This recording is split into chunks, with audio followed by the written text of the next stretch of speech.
In Portland, 64 degrees in Salem, 63 in the Dalles. Right now, the rains have stopped here in the Portland area and much of Oregon. They're all over in western Washington. They'll move into the coastline tonight, but the Willamette Valley will be dry till early tomorrow morning. Then the rains return. Sun up at 7:09 a.m. It's now 6 o'clock. World News Tonight is next.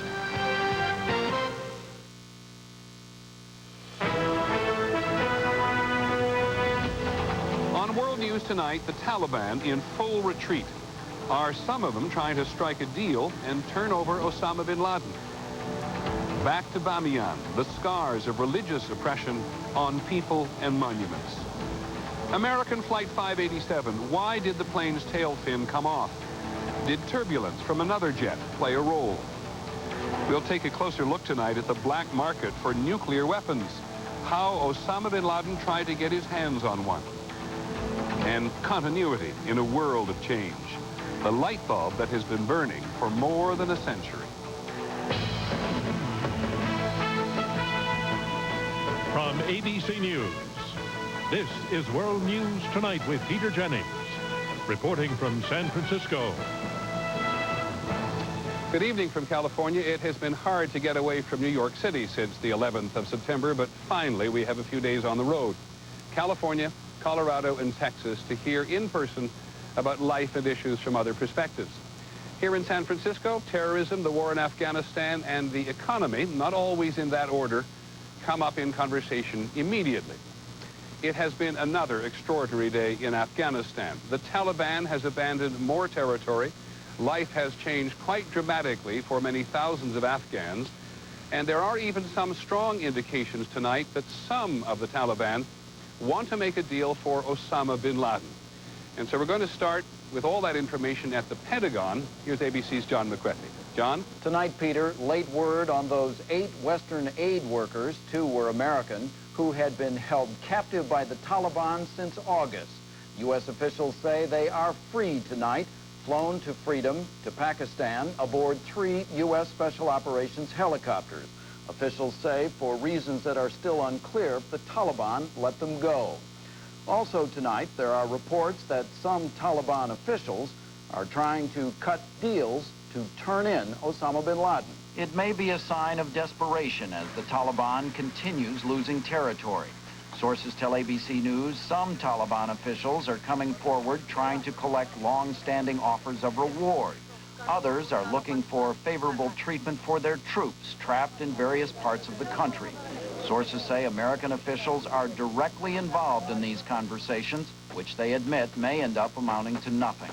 Defense Secretary Rumsfeld today, visiting Ground Zero in New York for the first time, hinted at other signs of progress in the hunt for bin Laden. The interrogations that have been held, the intelligence that's been gathered, I think that we have every day we have a better chance of achieving our goals. Rumsfeld also told reporters that U.S. Special Operations troops in southern Afghanistan were now carrying out what he called interdictions. Officials tell ABC News these troops are setting up roadblocks on mountain highways, conducting ambushes of suspicious convoys, trying to rattle bin Laden. Far more visible today, more Taliban troops in retreat, as yet another important Afghan city fell to opposition forces. This time, it was Jalalabad, a last stop on a highway to Pakistan. To the southwest, Kandahar, a Taliban stronghold, was said to still be in their hands. But video phone pictures show opposition forces massing outside the city. The Taliban insists that this is all just part of a tactical withdrawal. American officials say it looks more like a collapse to them. Peter? Thank you, John McCarthy at the Pentagon, and now to Afghanistan itself. In the Afghan capital, Kabul, today, it is the day after liberation. And so there is celebration, of course. There is also a gnawing anxiety about what may be next. ABC's David Wright is in Kabul again tonight. David? The residents of Kabul enjoyed their first peaceful night in 38 days, and they awoke to a new city. Women washed clothes by the river. A boy carried balloons. People decorated a car for a wedding. Refugees returned home. In the morning market, most women still wore their billowing burqas, but a few showed their faces. Under the Taliban, that would have been a crime. For this city's more educated women, new opportunities. The Benaya sisters studied journalism and medicine. They were forced to quit school 5 years ago when the Taliban took power. We were abused, she says. Now I think things may be different. The city has been terribly damaged, and the living conditions are desperately poor. Many are starting again from scratch. In the meantime, forces of the Northern Alliance are on view across the city. There are checkpoints at major intersections where soldiers peer into cars looking for members of the Taliban or the Al-Qaeda network. Today, authorities searched an abandoned home they say belonged to one of Osama bin Laden's assistants. Neighbors say dozens of Arab men came and went from the house. Security forces found hundreds of documents in Arabic. A ledger with a list of names. This is a list of names of the people of Al-Qaeda. Pages from what may be a terrorist manual. Ammonia, gelatin dynamite, basting gelatin. These are recipes for bombs. And there were videotapes. Home movies of terror set to music. In these scenes, attacks against Russian soldiers in Chechnya. It's the same type of tape found in Al-Qaeda homes and apartments around the world. Northern Alliance forces say there may be dozens of terrorist safe houses in Kabul. Frontline bunkers in a different sort of war. The Taliban bunkers were clearly defined positions with a limited range of attack. This sort of bunker blends right into the neighborhood. It could be used to mount an attack an ocean away. The terrorists who lived here are gone now. No one knows where they are. David Wright, ABC News, Kabul. There were so many searing images of Taliban rule. You may remember the destruction earlier this year of the sacred Buddhas at Bamiyan in central Afghanistan. The Taliban destroyed the Buddhas after decreeing that all statues were false idols and therefore an offense to Islam. Well, the Taliban have now left Bamiyan as well, and the BBC's correspondent, David Loyne, reached there this morning. Our driver was cautious on the maze of tracks from the mountains to Bamiyan in case there might still be mines on the road. What we found was a scene of complete devastation. The forces who'd retaken their hometown rushed first to the place where the Buddhas, the largest in the ancient world, stood until they were destroyed by the Taliban. The people who live here now are not Buddhists, but were persecuted more by the Taliban than any other group because they are from the minority Shia branch of Islam. Bamiyan was systematically put to the sword by the Taliban. Shops and houses were all burnt during their occupation.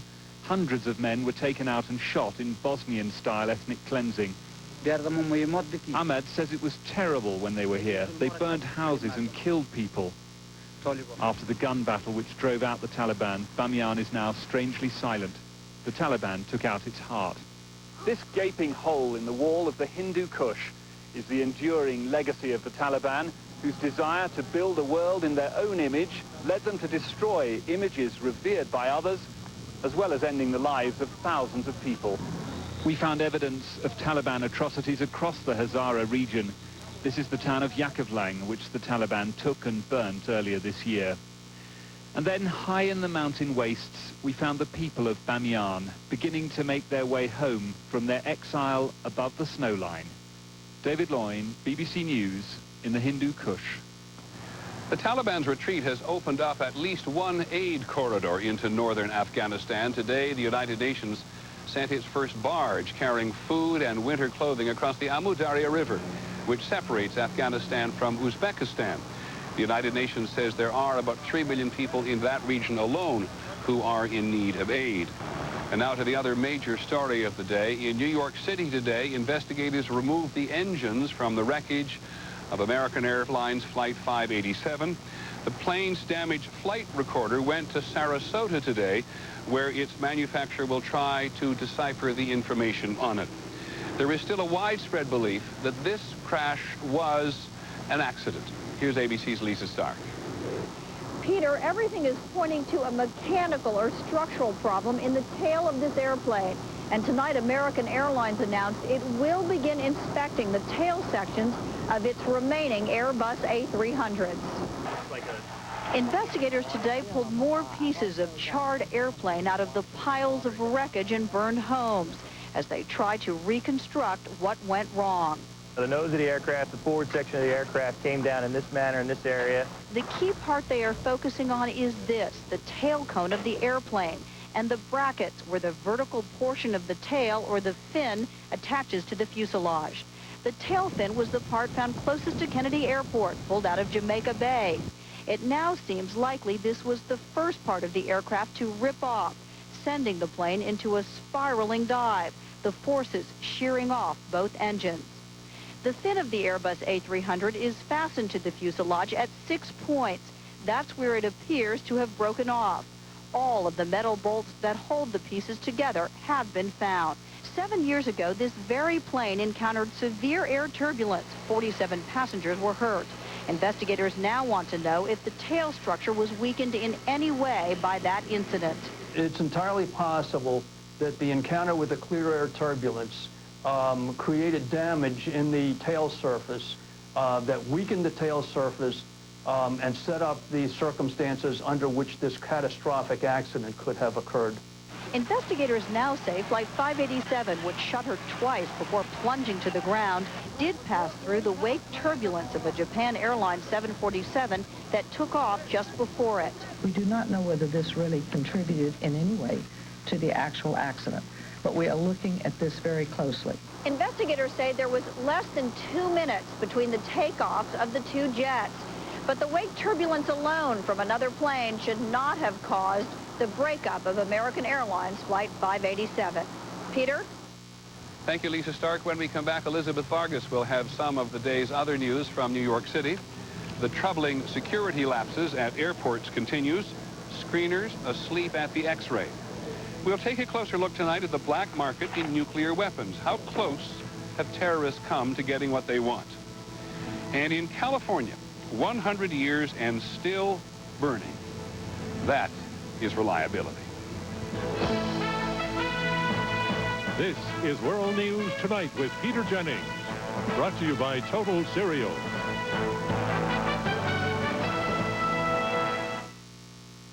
Morning, guys.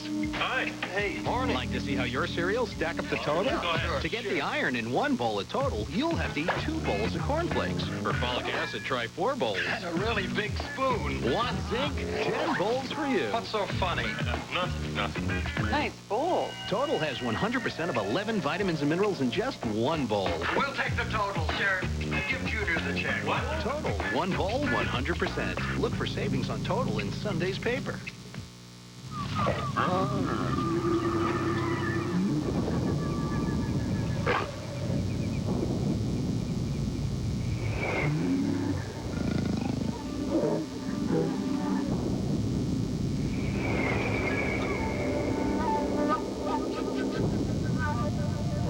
After the new Chevy Trailblazer, everything else just seems kind of weak. The all-new 270 horsepower Chevy Trailblazer, like a rock. Dearly beloved, we are gathered here today. Should have used Preparation H. Preparation H medicated wipes with aloe, the easy way to cleanse, cool, and soothe. Easier because they're 4 times bigger than Tux pads. Preparation H medicated wipes, big relief. Abner, we're rich. We're rich? It's our new litter. It's got diamonds in it. Diamond! What's a diamond? A diamond is a very valuable... You are mistaken, my friends. The diamonds are crystals in new Tidy Cats Crystals blend. The clay traps moisture. The crystals eliminate odor. And that is the only reason I agreed to live here with the likes of you. Whatever. New Tidy Cats Crystals blend. I still think they're diamonds. Your eyes need nutrition as well as the rest of your body. So Centrum and Centrum Silver added lutein to help maintain your precious sight. Now your eyes, your toes, and everything in between are covered by Centrum and Centrum Silver. More complete from A to Zinc. On Capitol Hill today, transportation officials told senators that there are still serious security problems at the country's airports, even after September 11th. Over the past several weeks, the Transportation Department found numerous security breaches. ABC's Linda Douglas joins us now. Good evening, Linda. Good evening, Elizabeth. Well, the government investigators testified that they are still finding alarming lapses of security at the nation's airports. Less than 10% of checked luggage is being screened by bomb detection machines because few workers have been trained to use the equipment. One operator was caught dozing after a 20-hour shift. They didn't have a replacement, so we shut down the machine. Security is hit and miss at many airports, said the head of a Business Travelers Association, who described her own experience at Reagan National last week. I was no longer asked for ID. My computer was not checked. No one was wanded. 2 weeks ago, every third person on my flight was randomly checked. Last week, no one. Yesterday in Chicago, a chef was arrested at the gate after flying in from Miami with sharp cooking utensils in his bag. We now, across America, are confiscating nail clippers at a time when we learned that a man got on a plane yesterday with 2 meat cleavers in Miami. A United flight attendant said she and her colleagues still fear they may have to confront a terrorist who has slipped through security. We actually talk about breaking wine bottles to protect ourselves in case of a terrorist attack. Many senators are furious that low-wage private are still doing the screening because Congress can't agree on whether to federalize security workers. Continuing to allow the American people to rely on these contract baggage claim people is like letting the Boston Strangler massage your neck. House and Senate negotiators are considering a compromise, federalizing all airport workers for a time, but letting some airports use private screeners later on. They're hoping to reach some kind of an agreement by the end of this week, Elizabeth. All right, Linda Douglas, thank you for that report. When we come back, a closer look at the nuclear weapons on the black market. Osama bin Laden wants them.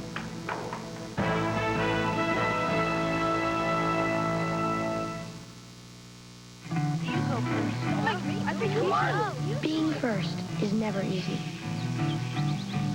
Will I make it? Will I be laughed at? Will it be worth it?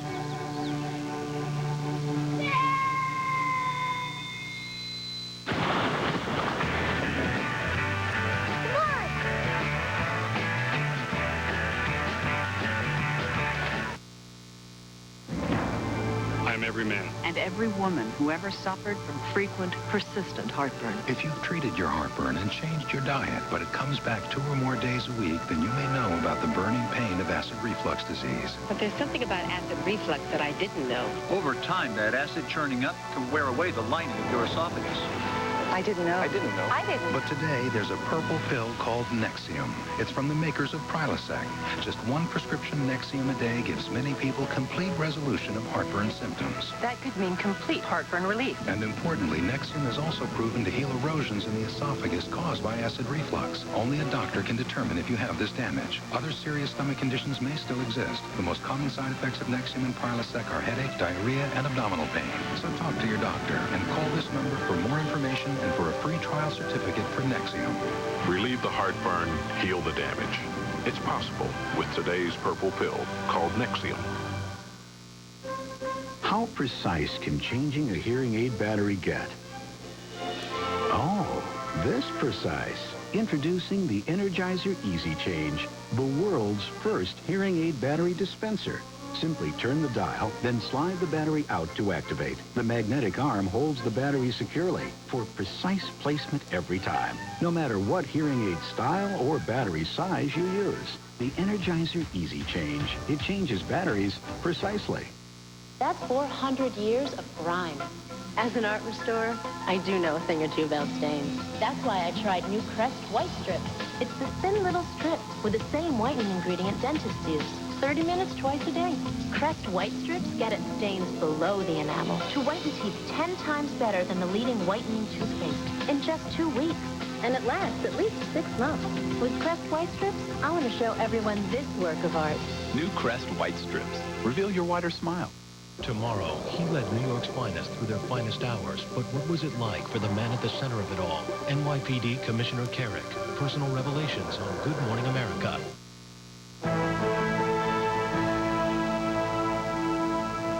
We're going to take a closer look tonight at terrorism and the bomb. Osama bin Laden has boasted of having nuclear weapons. Many weapons experts do not believe him. But the International Atomic Energy Agency says that in the last 8 years, there have been 175 cases of trafficking nuclear material and 200 cases of trafficking other radioactive material. Much of this smuggling involves the former Soviet Union, whose vast nuclear program is in disarray. There is a burgeoning black market. Here's ABC's Brian Ross. The nuclear black market starts in Russia, runs through here, Turkey, and extends to Europe and Africa, according to one of the world's leading authorities on missing nuclear material. There is a black market in weapons-grade uranium, there is a black market for weapons-grade plutonium, and there certainly is a market for radioactive material in general. Just last week, police in Istanbul released pictures of two men allegedly trying to sell several pounds of nuclear material to undercover police. It is just the kind of material authorities fear could be added to a conventional weapon to make what is called a dirty bomb. Picture the dust-caked office worker who survived the World Trade Center attack. His body would be contaminated. If you can make your conventional explosive to lace it with radioactivity, is really child's play. All of which has raised serious concerns about the extensive efforts of Osama bin Laden to go nuclear. Would bin Laden do that? In a heartbeat, if he could. Bin Laden's men made their first nuclear move in Sudan in the mid-1990s. But the man sent on the mission, a key lieutenant, Mahmoud Salim, got ripped off, perhaps by the Russian mafia, according to the American lawyer who used to represent Salim, Charles Adler. There was an effort to buy some enriched uranium. And they got ripped off? I think it just wasn't what it was purported to be. Since then, Russian nuclear arsenals and facilities have been repeatedly targeted for theft. The fact that we know of cases of kilograms of this material getting loose is a source of very serious concern. And recently, Taliban agents tried to recruit a Russian nuclear scientist. He himself decided not to go along with the recruitment, but 3 of his colleagues had already departed his institute for places unknown. Surveillance flights over bin Laden training camps have not detected any evidence of nuclear material, but authorities say it's not for lack of trying. Brian Ross, ABC News, New York. A closer look for tonight. And now we return to Peter Jennings in San Francisco. Thank you, Elizabeth. When we continue from San Francisco, continuity and change.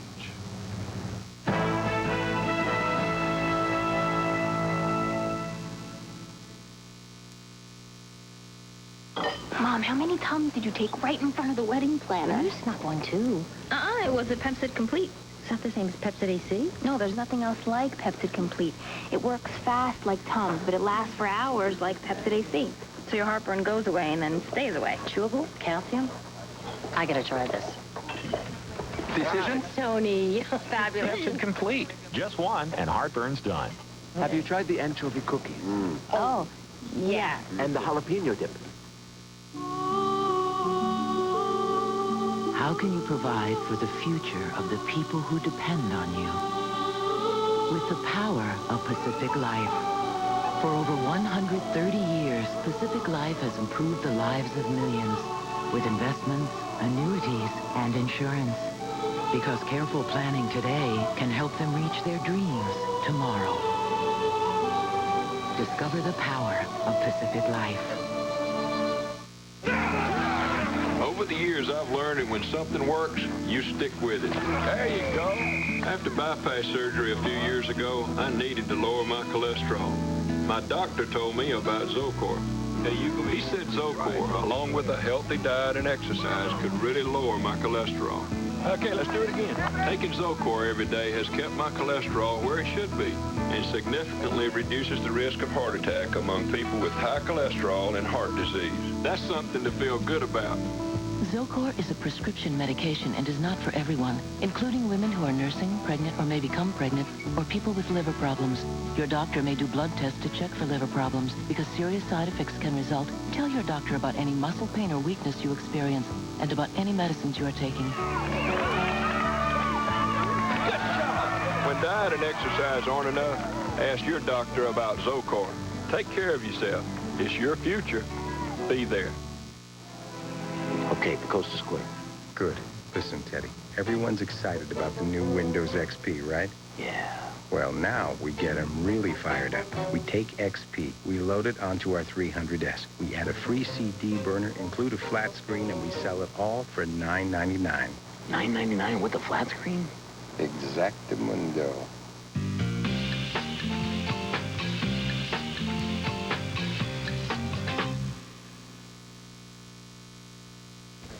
I'm Paul Enman. Coming up next on K2 News, a suspect arraigned in court accused of supplying drugs that may have led to a death at a rave party. Plus, find out how seatbelts may have prevented many more injuries in this morning's school bus accident, and how satisfied are Portland airline passengers. Hear how high J.D. Powers ranks PDX next on K2 News. Look around. Since 9/11, people touched by fear and resolve. Tomorrow, Peter Jennings is on the road with postcards from America on World News Tonight. Finally this evening from here in California, continuity and change. As we said at the beginning of the broadcast, even thousands of miles from ground zero, it takes no time at all to feel that much of life has changed.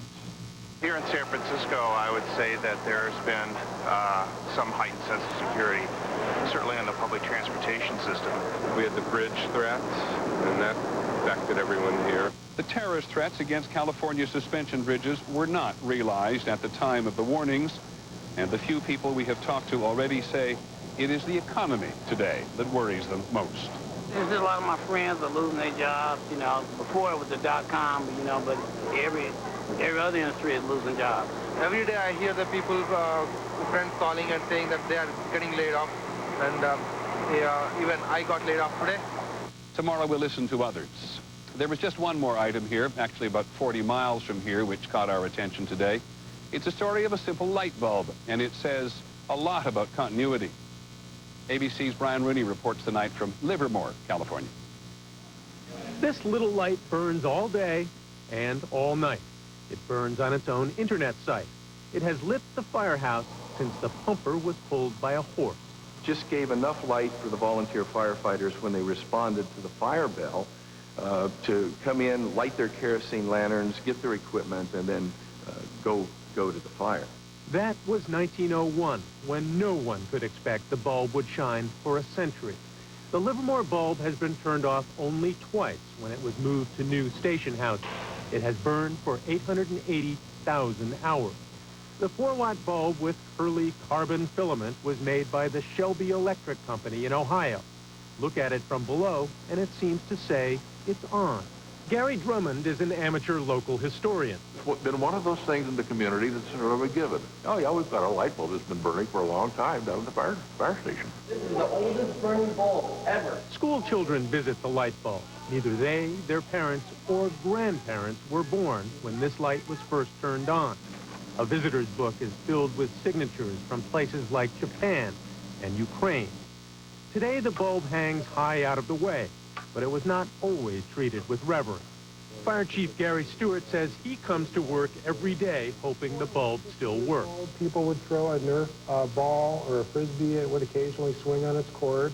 Some firefighters would come by and touch it to tap it for good luck. It was just the old bulb that was hanging around the house. It isn't much to look at, and it doesn't cast much light, but it works. And in a world that's just whirling with change, it's there, still, steady. For those who ask why they can't make light bulbs like it today, the answer may lie in the fate of Shelby Electric, which went out of business. You can make light bulbs that last, but you won't last long making them. Brian Rooney, ABC News, Livermore, California. Nice to see that light bulb. It does indeed say something about continuity. That is our report on World News Tonight. We hope you enjoy the rest of the evening. We'll be here again tomorrow. I'm Peter Jennings. Good night from San Francisco.